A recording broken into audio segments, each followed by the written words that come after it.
127쪽에 보면 아래에서 여섯째 줄에 이기주의도 감정을 제공해. 하지만 이 감정도 표상에 매여 있는 감정이 있어. 그 아래에서 셋째 줄에 보면 이제 뭐 이기주의라든가 나쁜 것들도 다 감정을 동반하죠. 그러니까 그 나쁘냐 좋으냐의 문제가 아니라 어떤 감정은 여전히 표상에 매여 있는 감정이 있어요. 그럼 되게 자동적이겠죠. 그런데 그런 감정이 아니라 127쪽 맨 마지막 줄의 끝부분에 감정은 실은 모든 표상에 앞서고 그 자신이 새로운 관념을 산출한다 이렇게 됐죠. 표상에 매여 있는 감정이 아니라 새로운 표상을 산출하는 원인으로서의 감정. 이거에 주목하는 거예요. 그러니까 우리가 왜 불경 보면 부처님의 말씀을 들은 사람들이 다 마지막에 그 경전에 기뻐서 춤을 추며 돌아갔다 이런 표현이 계속 나오거든요. 그들이 막 기뻐한다는 게 감정이잖아요. 기쁨이 있어요. 기쁨이 일단 우리를 진동시키잖아요. 근데 그 기뻐서 막 환희에 차가지고 돌아갔다 깨달으며 돌아갔다 할 때 그 사람들의 머릿속에 떠오른 관념은 기존의 표상에 매여 있지 않겠죠. 그러니까 그 새로운 환희, 부처님의 말씀을 통해서 느낀 새로운 감정의 차원이 창조해내는 새로운 관념이 있겠지. 그러니까 그런 점에서 이 정서가 우리의 표상의 기원으로 있는 거지. 그러니까 이 표상에 매여 있는 조금 더 자동적인 감정이 있다면 그렇지 않고 새로운 관념을 창조해낼 수 있는 그런 근원적인 이걸 이제 심층적 감정이라고 하죠. 마치 표층자, 심층자 얘기했던 것처럼 베르손이 그렇게 얘기를 합니다. 128페이지에 보시면 위에서 그 음악 얘기 오늘 읽은 부분에 나오는 거 있잖아요. 위에서 다섯째 줄에 인간적이지만 개인적이지 않은 초월적이지만 그게 우리 안에 있는 신처럼 인간이 인간 자신을 초월하는 어떤 감정. 그러니까 도덕이라는 건 기본적으로 감정이라는 거야. 종교나 도덕 같은 건 인간이 느끼는 자기를 넘어서는 어떤 감정에 입각해 있다는 거예요. 그래서 신비주의라고 비판을 하기도 하는 거지. 응? 그래서 감정은 창조적이다. 그것으로부터 우리는 관념도 창조한다. 그 얘기거든요. 그 얘기를 쭉 하는 거예요. 그래서 감정은 원을 깨뜨리기 위해 이 원이라는 게 이제 우리의 닫힌 원 있잖아요. 그 원을 깨뜨리기 위해 개인과 사회의 순환 놀이를 이용할 뿐이며 모든 일은 마치 기억이 회상들을 이미지로 구현하기 위해 흥분과 반작용의 순환 놀이를 이용하는 것과 같다. 기억도 그 행위하고 분리될 수가 없잖아요. 감정도 그 사회와 개인 요 사이에서 오고 가는 게 아니라 이 원한 자체를 깨기 위한 것으로 감정이 이렇게 작용을 한다 그래야 되나? 그러니까 우리의 도덕은 다 이건 사회를 위한 거냐 개인을 위한 거냐. 그러니까 맨날 고민하는 게 뭐예요? 이 두 가지가 충돌할 때 무엇을 선택할 것이냐. 도덕 교과서가 다 그런 문제로 도덕 문제를 제기하잖아요. 근데 이제 베르그손에게는 그거는 여전히 닫힌 원한인 거다. 사회냐 개인이냐를 오가는 건. 근데 어떻게 그 원한을 넘어가는 그런 감정적인 작용 이걸 얘기를 할 것인가. 정확히 말해 모든 칭위를 동시에 현행화하고 개인 사회 이게 아니라 그 이원론을 넘어가는 차원의 현행화 그리고 인간을 창조자로 만들기 위해 인간에게 고유하며 창조의 운동 전체에 적합한 평면 혹은 칭위에서 인간을 해방하는 이건 이제 들르지 이야기지만 우주적 기억 이게 바로 베르그손이 얘기하고 있는 창조적 감정이 아닐까? 그러니까 정말 고양된 도덕 감정 같은 거. 그 고양된 도덕 감정이란 사실은 인간을 넘어가는 그 우주적 기억 속에서 인간이 다른 관념을 창조하고 다른 행위를 창조하는 것 이것이 열린 도덕이다 이 말이에요. 이런 이야기들을 이제 쭉 읽게 될 겁니다. 그래서 뒤에 130페이지에 보시면 열려있고 유한한 두 번째 줄에 열려 있고 유한한, 이게 생애 약동인데, 열려 있고 유한한 신의 하인. 이제 베르손이 신을 얘기를 하거든. 그 신을 얘기하니까 이제 또 신 나오면 좀 우리가 또 경기를 일으키는 측면이 있잖아요. 근데 그러지 마시고 그 신이라는 게 어떤 절대적인 차원이라고 생각하시면 돼요. 그러니까 닫힌 원한을 넘어가는 어떤 그런 차원, 생 자체의 차원, 약간 그런 내재. 그러니까 베르그손에게 신이라는 건 신을 얘기할 때도 어쨌든 내재적인 차원이에요. 그러니까 우리는 그 신의 하인이라는 말은 위에 있는 신의 하인이 아니라 내 안에서 나를 추동하는, 나를 다른 곳으로 추동하는 그런 생명력을 느낀다는 거지. 우리는 그런 생명력을 느끼고 그런 방향으로 가려고 하면 신의 하인인 거지. 그런 하인이기에 신비주의적 영혼은 전 우주를 능동적으로 즐기며 보거나 관조할 게 없는, 보거나 관조하는 게 이게 기존의 형이상학의 태도죠. 멀리에서 전체를 내려다보거나 부분들의 연결 속에 그냥 머물러 있거나. 근데 그런 기계론과 어떤 목적론 이런 것들을 벗어나는 전체의 열림을 계속 생산해내는, 재생산한다는 건 끊임없이 생산해낸다는 거지. 이런 것으로서의 도덕을 사유하는 게 지금 이 책이다. 그래서 도덕과 종교의 두 원천이라 그럴 때 하나의 원천이 이제 우리가 알고 있는 닫힌 사회 속에서의 원천이라면 또 다른 원천은 그 원한을 여는, 그러려 그러면 이제 생명과의 관계 속에서 도덕과 종교의 원천을 설명할 수 있어야 된다는 얘기거든요. 그런 점에서 창조적 진화, 물질과 기억 창조적 진화에서 이어졌던 문제의식이 여전히 이제 베이스로 작동하고 있는 거예요. 그래서 이 나중에 읽으면 나오겠지만 베르그손은 이제 여기에서 뭘 얘기를 하느냐, 창조적 진화에서도 이미 그런 게 있었지만 베르그손이 이 책에서 이제 참된 지성주의라는 얘기를 해요. 사람들이 정말 지성을 참되게 사용하는 것은 어떤 것인가? 참된 지성이란 무엇인가? 근데 사람들이 지금까지 형이상학에서는 이 현실 속에서, 지속 속에서, 즉 변화하는 실제와 더불어 지성을 작동하는 문제가 아니라 그냥 지성 자체를 어떤 주어진 것으로서 이렇게 사고했다는 거거든요. 그걸 비판하지. 그런 거는 그렇지. 순수 지성주의라고 비판을 하지. 그런 거 비판하면서 어떻게 참된 지성주의에 이를 것인가, 이 얘기를 합니다. 그래서 베르그손이 말하는 형이상학의 거짓 문제들이 아까 처음에 얘기한 것처럼 온갖 주어진 이분법들에서 시작하는 거예요. 감정과 그 이성, 사회와 개인, 정신과 물질, 신과 인간. 이 모든 이분법들에서 출발하는 것은 인간의 관념에서 출발해가지고 실제를 거기다가 꿰맞추는 거다. 이걸 고발하는 거거든요. 그러니까 거짓 문제에서 출발한 철학은 실제를 하나도 이해해낼 수 없다는 거예요. 방향을 바꿔서 우리는 어떻게 변화하는 실제에 자리 잡고 그 거짓 문제들을 깨나갈 것인가. 그러니까 베르그손은 이원론, 이론론 이런 얘기가 아니라 베르그손 철학의 핵심은 거짓된 이원론을 깨는 거다, 이렇게 보시는 게 좋죠.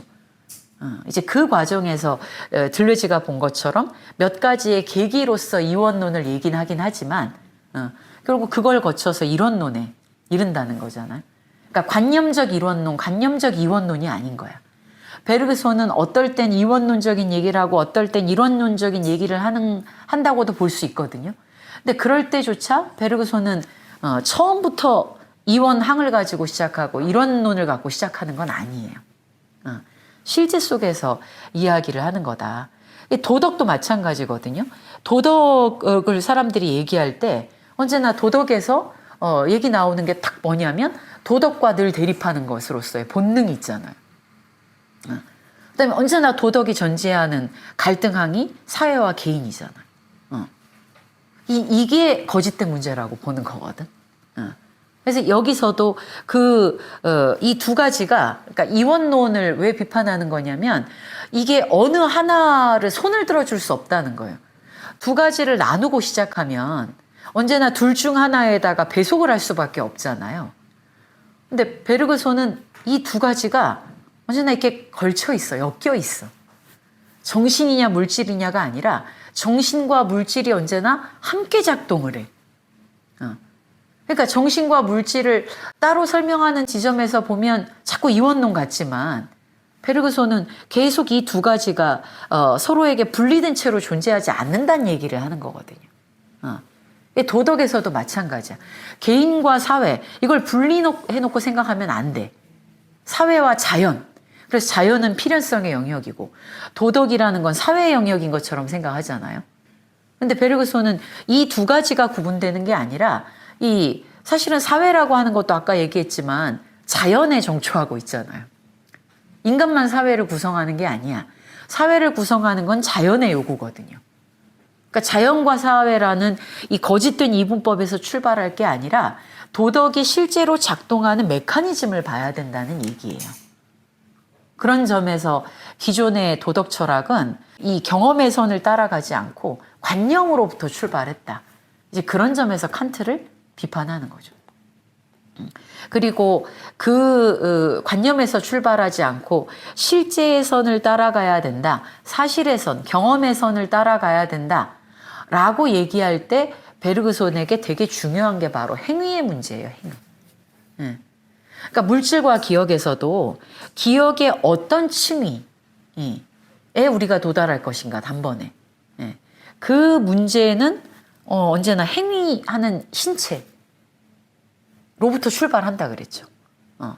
내가 어떻게 행위하느냐, 어떤 관계 속에서 행위하느냐, 거기에 얼마나 주의를 기울이느냐, 아니냐, 이런 행위의 차원과 연관해서 기억이 활성화되는 방식이 다르다고 말씀드렸지 않습니까? 그러니까 그런 점에서 베르그손이 언제나 행위를 강조해요. 그리고 행위를 강조하는 거는 행위는 관념적으로 이루어지는 게 아니거든요. 베르그손에게는 알미라는 게 언제나 행위와 더불어 생산되는 알미야. 행위를 한 다음에 알미 주어지는 게 아니라, 그 다음에 알기 때문에 행위하는 게 아니라 행위 속에서 작동하는 알미라 그래야 될까? 이게 베르그손이 말하는 방식이거든요. 그래서 그 지성에 대해서도 창조적 진화에서 그런 게 나오죠. 지성이라는 건 실제와 접촉해서 실제를 사는 거라고. 실제를 산다는 것은 이렇게 땅에 대한 저항도 느끼고 흙에 대한 저항도 느끼고, 그러니까 무슨 직관이든 뭐 지속이든 간에 그 직관과 지속의 체험은 이 신체성을 가지고 우리가 이 물리적인 어떤 저항 관계를 느끼면서 살아가는 이 신체와 무관하지가 않은 거예요. 그거를 놓치시면 안 됩니다. 그래서 참된 지성주의라고 베르그손이 얘기할 때는 바로 그런 이제 수행적인 암, 그러니까 행위와 더불어서 생산되는 암, 암과 동시에 작동하는 행위, 이런 거라고 생각하시면 돼요. 근데 우리는 대부분 어떻게 합니까? 지성이 어느 정도 습관적으로 딱 만들어지면 이미 그 습관 속에서, 그러니까 우리도 행위하잖아요. 묻지도 따지지도 않고 행위하잖아. 그럴 때 우리의 지성이라는 건 대단히 이렇게 굳어져 있는 지성이죠. 분별적인 지성이죠. 그런 지성이 한편에 있다 그러면 이제 그런 지성을 좀 말랑말랑하게 하는 거예요. 말하자면 행위의 지평이 달라짐과 동시에 지성이 다르게 작동하는 거고, 지성이 다르게 작동하는 가운데에서 그 말은 이제 기억이 다른 방식의 층위에서 다르게 활성화된다, 현행화된다는 걸 의미하는 거죠. 이 얘기를 하려 그러면 그 참된 지성주의가 뭔지를 얘기하려 그러면 이 도덕과 종교를 다른 원천 속에서 또 볼 수 있어야 한다. 인간의 그 아까도 얘기했잖아요. 지성도 이런 저런 두 가지의 경우가 다 있죠. 지성을 벗어나는 도약대회가 되기도 해요. 지성이 정말 자기가 최적화된 어떤 것에 갇혀 있을 수도 있지만 지성이 지성 자신을 벗어나는 도약대가 되기도 하는 것처럼 도덕과 종교를 볼 때도 이 도덕과 종교가 되게 습관적인 차원에 있을 수 있다고. 신앙을 위한 신앙. 그냥 의무로 점철된 도덕 이런 게 있을 수 있잖아요. 근데 이걸 벗어나는 또 다른 차원의 도덕. 그렇다고 앞에 게 무용한 건 아니죠. 그거는 그거에 필요가 있어. 분별하는 지성이 무용하진 않잖아요. 그거는 그거 나름의 기능이 있고 그거가 요청되는 필요한 맥락이 또 있지 않습니까? 하지만 그것에 안주하지 않는 것에 대해서 베르그소는 얘기하는 거거든요. 도덕도 사회의 금기사항을 그냥 묻지 않고 하는 것도 사회를 유지하는 데 필요하죠. 근데 베르그손이 주목하는 건 그 필요성에 의한 삶이 아니거든요. 그걸 넘어가는 끊임없는 창조적 삶이거든요. 그게 베르그손이 말하는. 이제 그런 차원에서 원천을 나눠 놓는 거예요. 그랬을 때 이제 또 다른 원천은 생명을 자기 원천에 가지고 있다. 그래서 도덕을 얘기하기 위해서 이렇게 어떤 이데아라든가 입법하는 이성이라든가 초월적인 뭐 신이라든가 이런 걸 갖고 와서 설명하지 않고 내재적 생명력 속에서 도덕의 다른 차원을 설명하려는 기획입니다. 뭐 그 정도 보시면 돼요. 그래서 이제 전반적으로 읽으실 때 깔고 있는 게 제가 지금 그랬잖아요. 생명의 차원에서 도덕과 종교의 원천을 다르게 이해하려고 한다 그랬잖아요. 그러니까 뭘 절대로 까먹으시면 안 되냐면 도대체 생명이 뭐냐라는 거를 까먹으시면 안 돼. 이거를 어느 정도 정리를 하고 있어야 되는 거예요. 생명이 뭐죠? 제 머릿속에 한번 이렇게 각자 문장으로 떠올려 보세요. 베르그손은 생명을 뭐라고 정의하죠? 아까 들레즈도 얘기했지만 창조와 자유 뭐 이렇게 아주 간단하게 얘기할 수도 있지만 생명은 뭡니까? 좀 길게 얘기하면 일단 모든 신체를 가지고 있는 것들은 신체성을 가지고 있는 것들은 생명이건 무생명이건 간에 자기의 삶의 조건이 물리적인 환경이죠. 그 신체성을 가지고 있다는 건 또 다른 신체를 가진 것과 어쨌든 이렇게 부딪혀야 된다는 거잖아요. 영향관계 속에 있다는 거죠. 이게 우주야. 그러니까 물질적 우주라는 게 그런 의미죠. 베르그손 물질과 기억 맨 앞에 나온 물질적 우주라는 개념이 나오지 않습니까? 물질적 우주는 그렇게 끊임없이 서로 상호 작용하고 반작용하는 이미지들의 총체다. 이렇게 나왔죠. 이미지들이라는 건 그 물질의 순간적인 단면이라 그랬어요. 물질의 단면 이렇게 표현이 나오죠. 그러니까 어떤 물질이라는 건 그 순간, 그 순간의 물질을 이미지라고 얘기했었어요. 예. 그 순간 또 다른 물질과 작용 반작용하고 그 순간이 흘러가요. 또 다음 순간 또 다른 것과 그렇게 작용 반작용하고 흘러가요. 이게 물질적 우주예요. 그러니까 물질적 우주는 끊임없이 작용 반작용하는 이미지들의 총체. 이거였습니다. 그렇게 이 물질적 우주는 운동들, 작용하고 반작용하는 이미지들의 체계야. 자, 여기 있죠. 자, 그런데 아까 뭐라 그랬습니까? 근데 그 중에 진화의 과정 속에서 이제 생명으로 분화된 것들은 뭘 갖는다? 무생명하고 다르게 비결정성의 지대를 갖는다. 이 비결정성의 지대라는 게 시간을 축적한 증거죠. 그렇죠? 시간을 축적했다는 게 뭐 이게 그러니까 어쨌든 과거를 기억할 수 있게 됐다는 말이지. 지나간 게 그냥 지나가고 끝난 게 아니라 지나간 것이 축적된 거야. 그걸 과거라고 하잖아요. 그래서 베르그손은 과거만이 존재한다고 얘기했죠. 과거만이 존재한다. 더 정확하게 말하면 과거만이 뭐한다? 존속한다. subsist. exist라고 안 하고 subsist 내지는 insist라고 표현을 한다 그랬죠? 과거는 아래 존속한다. 이건 이제 있다는 거고 아니면 insist 안에 혹은 아래 과거에 대해서 저렇게 존재한다고 표현하는 거. 이그지스트는 밖에 존재하는 거잖아요. 이 말의 원 자체가 익스, 바깥에 있는 거거든. 응. 그러니까 나에 대해서 너는 이그지스트, 밖에 존재한다고 보는 거지. 응. 근데 과거를 얘기할 때 그래서 이그지스트라고 안 하고 과거만이 존재한다라고 할 땐 이런 의미야. 과거는 사라지지 않아요. 응, 과거는. 과거는 그래서 우리가 매 순간 체험하는 현재. 근데 현재는 사실은 있다고 얘기할 수 없다 그랬죠. 왜? 현재라고 하자마자 과거가 되고 미래에 의해서 또 잠식당하잖아. 그러니까 현재는 있지 않아. 체험될 뿐인 거지. 그건 있다고 얘기할 수는 없어요. 근데 그렇게 매번 체험되는 현재에 사라지지 않고 존속하는 것이 과거예요. 그렇죠? 생명체는 이걸 갖고 있는 거예요. 이걸. 아무리 단순하더라도 어쨌든 생명과 무생명을 가로지르는 건 바로 이 기억입니다. 과거. 그것 때문에 뭐가 개입된다고? 비결정성, 머뭇거림, 망설임, 이게 도입되는 거예요. 어떻게 하지? 이 질문이 도입되지. 어떻게 하지? 이 질문이 만들어지는 게 문제의 장이죠. 그렇죠? 문제. 자기가 마주하고 있는 세계가 그냥 작용 반작용하는 것으로 흘러가 버리는 게 아니라 문제의 장으로 만들어지는 거예요. 그러니까 생명체에게는 이 전체 세계가 아니라 자기에게 문제화된 그 세계가 중요한 거예요.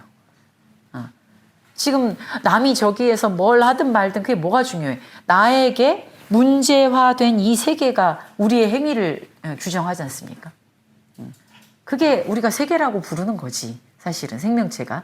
자, 그래서 이 생명이라는 건 그런 물질적으로 운동하는, 작용하고 반작용하는 이미지들의 총체, 이게 물질적 우주죠.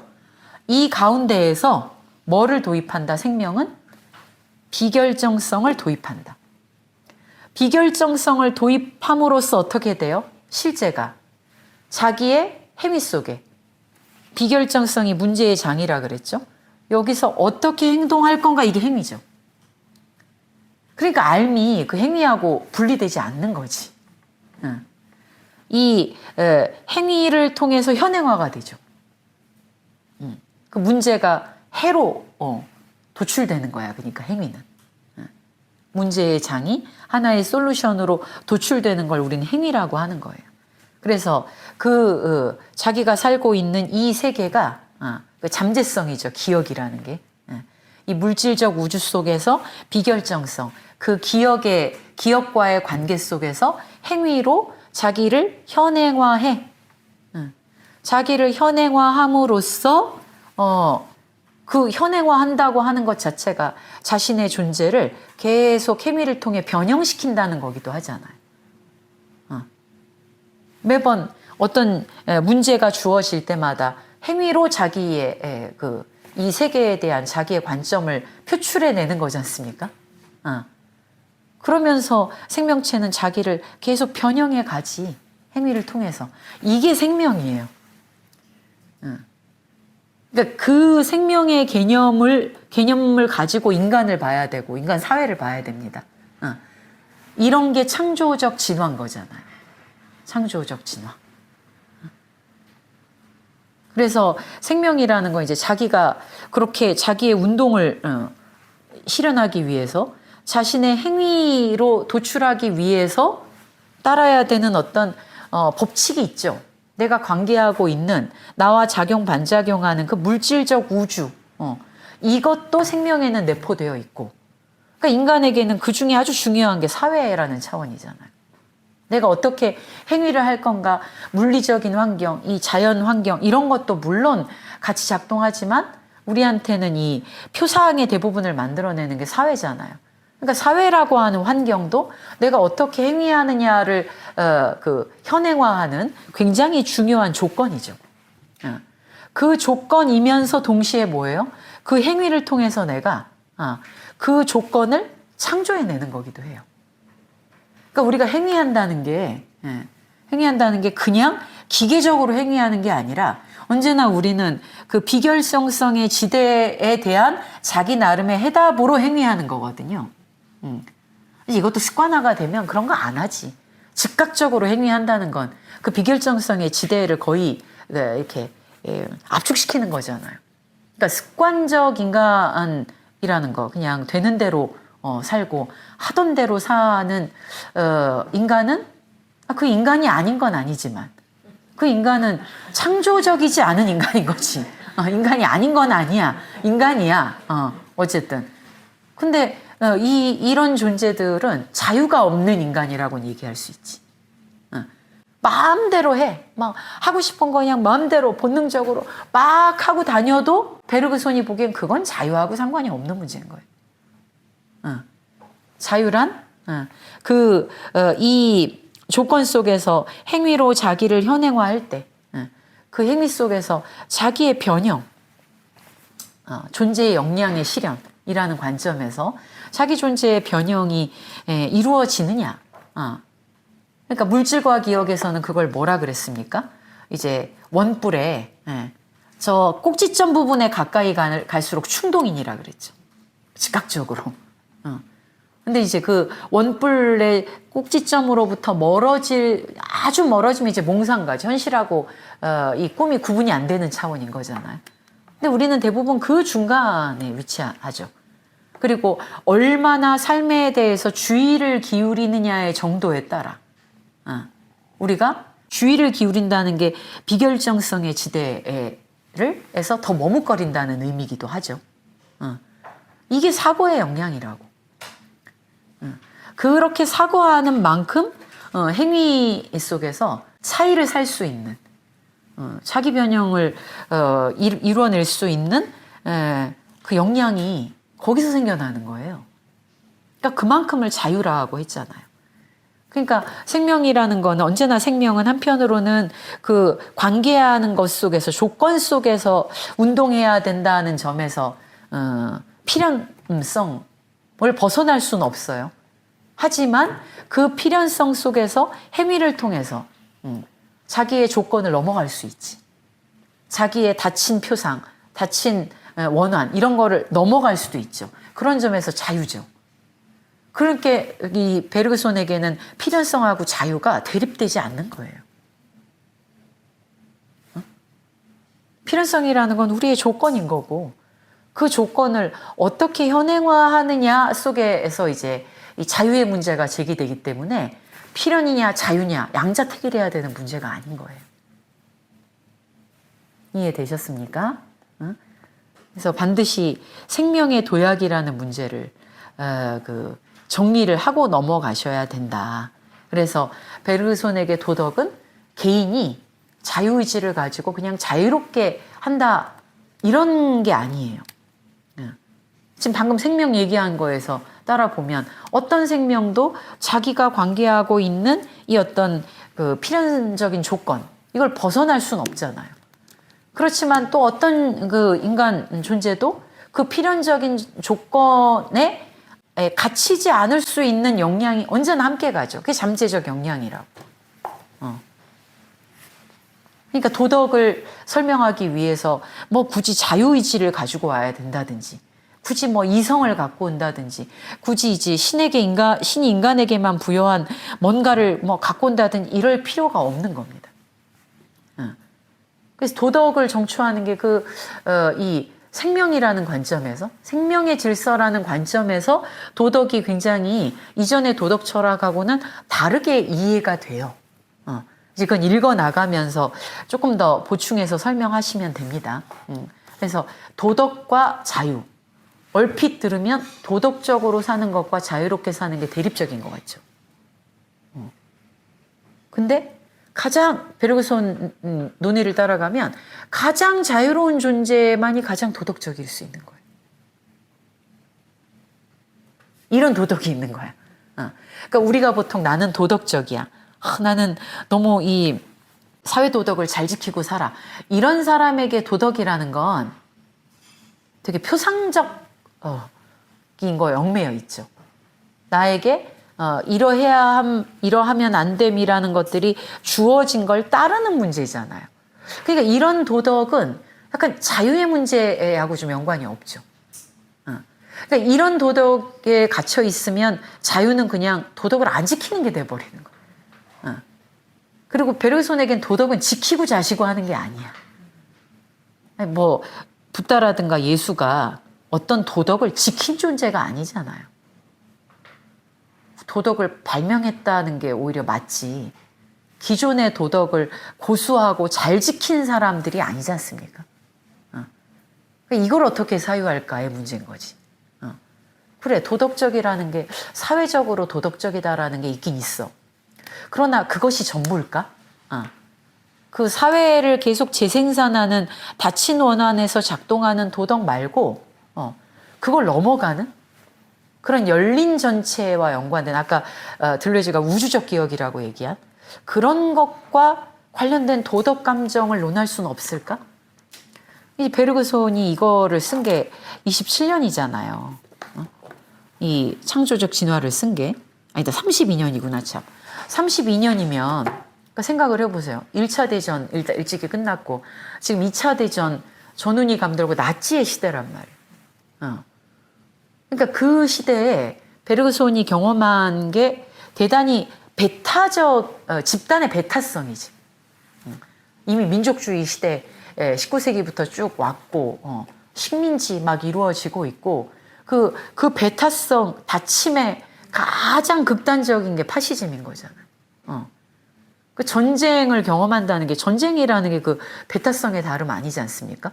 그리고 전쟁은 언제나 자기 명분을 갖잖아. 모든 싸우는 자들은 자기가 옳다는 전제하에 싸우잖아. 그러니까 내가 사회를 위해 쟤는 죽여도 돼라는 이게 부조리잖아. 나의 사회를 위해 이게 도덕적이야. 근데 그 가장 도덕적으로 살아가는 것이 그 바깥으로 벗어나면 가장 비도덕적인 거를 초래하게 되잖아요. 이 딜레마를 경험한 시대를 살고 있었잖아요. 그러니까 그런 시대 속에서 이걸 보시다 보면 이제 이게 그 아까 이제 가장 흔한 비판처럼 너무 신비적이고 너무 뭐 이상적이고 이렇게 느끼실 수도 있는데 약간 그 역사적 맥락 속에서 조금 생각을 해보시면 어떨까. 그리고 꼭 그런 게 아니더라도 진짜 인간이 도달할 수 있는 최상의 도덕적 가치는 뭘까? 그 도덕 감정이 사실은 종교 감정하고도 그래서 섞이게 돼요. 그러니까 예수와 부처님이 도덕적이다라고 할 때 그 도덕성은 내가 도덕적이다라고 할 때 뭐가 다를까? 이런 질문. 불교의 윤리, 뭐 기독교의 윤리든 종교의 윤리든 그 종교에서 윤리는 종교도 되게 배타적 종교가 있잖아요. 그러니까 종교도 그 원천을 굉장히 배타적인 질서 속에서 작동하는 종교가 있어요. 그런데 종교적 감정이라는 게 그걸 넘어가는 궁극적인 차원이 있다는 거예요. 이 두 가지를 그래서 나눠서 설명하는 거거든요. 그래서 이 첫 번째 닫힌 차원에서 작동하는 것도 나름의 기능을 갖지. 나름의 기능을 갖지만 이것은 우리를 이 창조적인 방식으로 이끌어주는 건 아니야. 창조적인 것과 연관되는 건 또 다른 차원이라고 보는 거예요. 그래서 이 두 가지에서 이제 그 도덕을 넘어가는 도덕, 편협한 종교를 넘어가는 종교. 종교 얘기를 하지만 딱히 어떤 제도적 종교를 얘기하고 있지는 않다.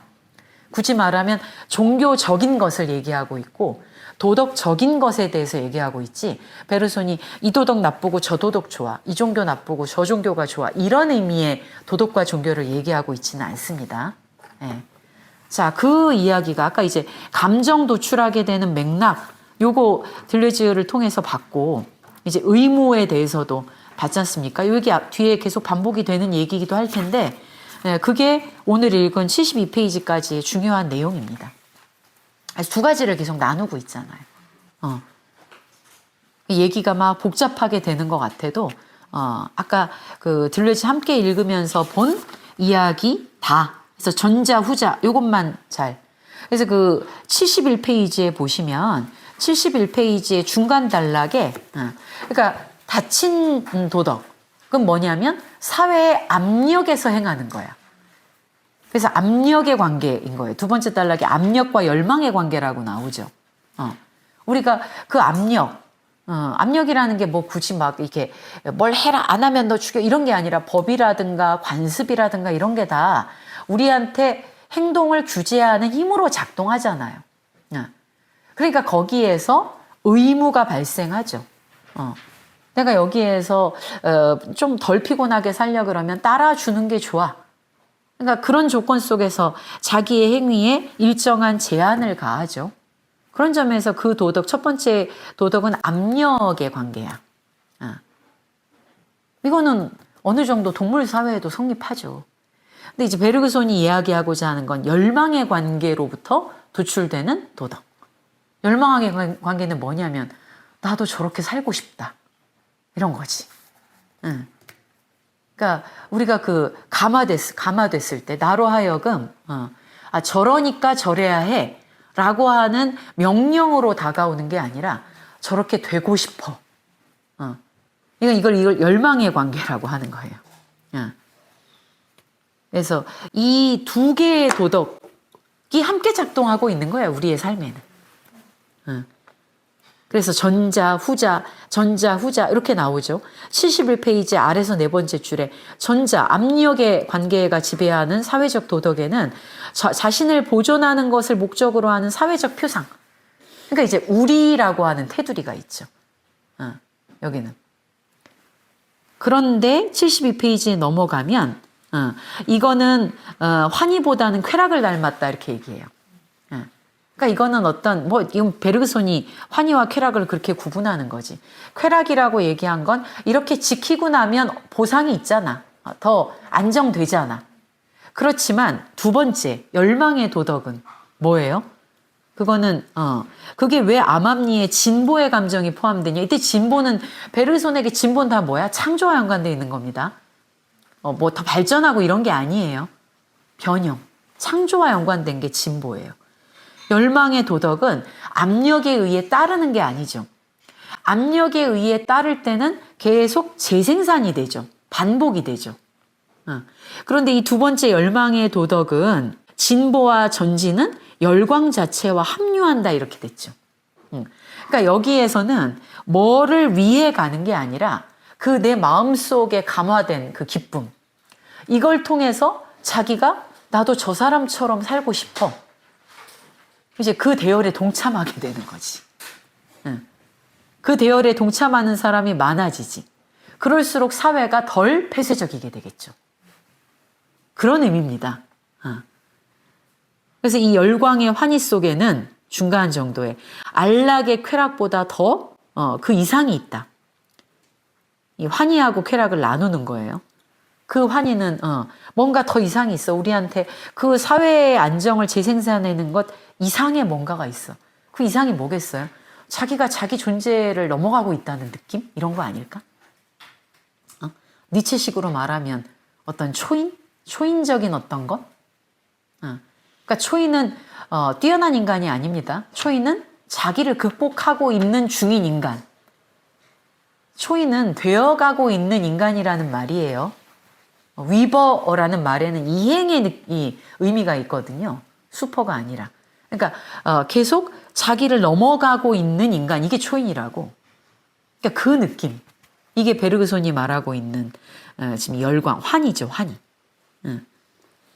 이 두 가지 도덕을 얘기하고 있는 거예요. 그래서 우리는 지금까지 뭐 얘기를 복잡하게 했지만 앞에서 얘기한 의무는 뭐야? 그러니까 우리는 지금까지 도덕을 의무와 동일시한 거지. 근데 가만히 따져보면 우리가 도덕적인 것과 동일시하는 그 의무를 지킨다고 하는 것은 그냥 사회를 구성하는 자연적 기초에 불과하다. 의무니까 의무다. 지켜야 하니까 지킨다. 이 말에 반복에 불과하다는 거죠. 그것과 구별되는 다른 도덕. 의무가 아니라 다른 감정이 개입해서 우리로 하여금 여기 열광이라고 얘기하는 환희와 열광으로부터 우리 자신을 나아가게 만드는 그런 차원의 도덕, 이 두 가지를 이제 나눠서 얘기해주고 있는 부분이 이 앞부분. 되셨죠? 이제 뒷부분은 다음 시간에 그 1장의 끝까지 읽어 오시면 됩니다.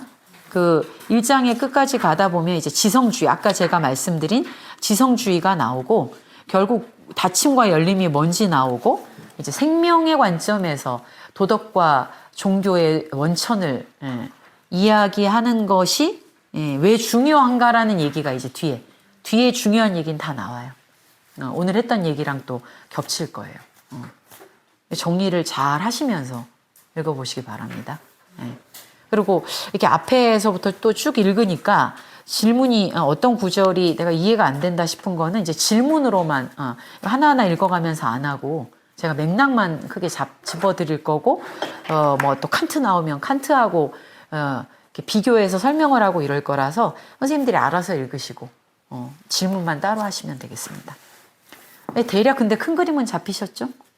네.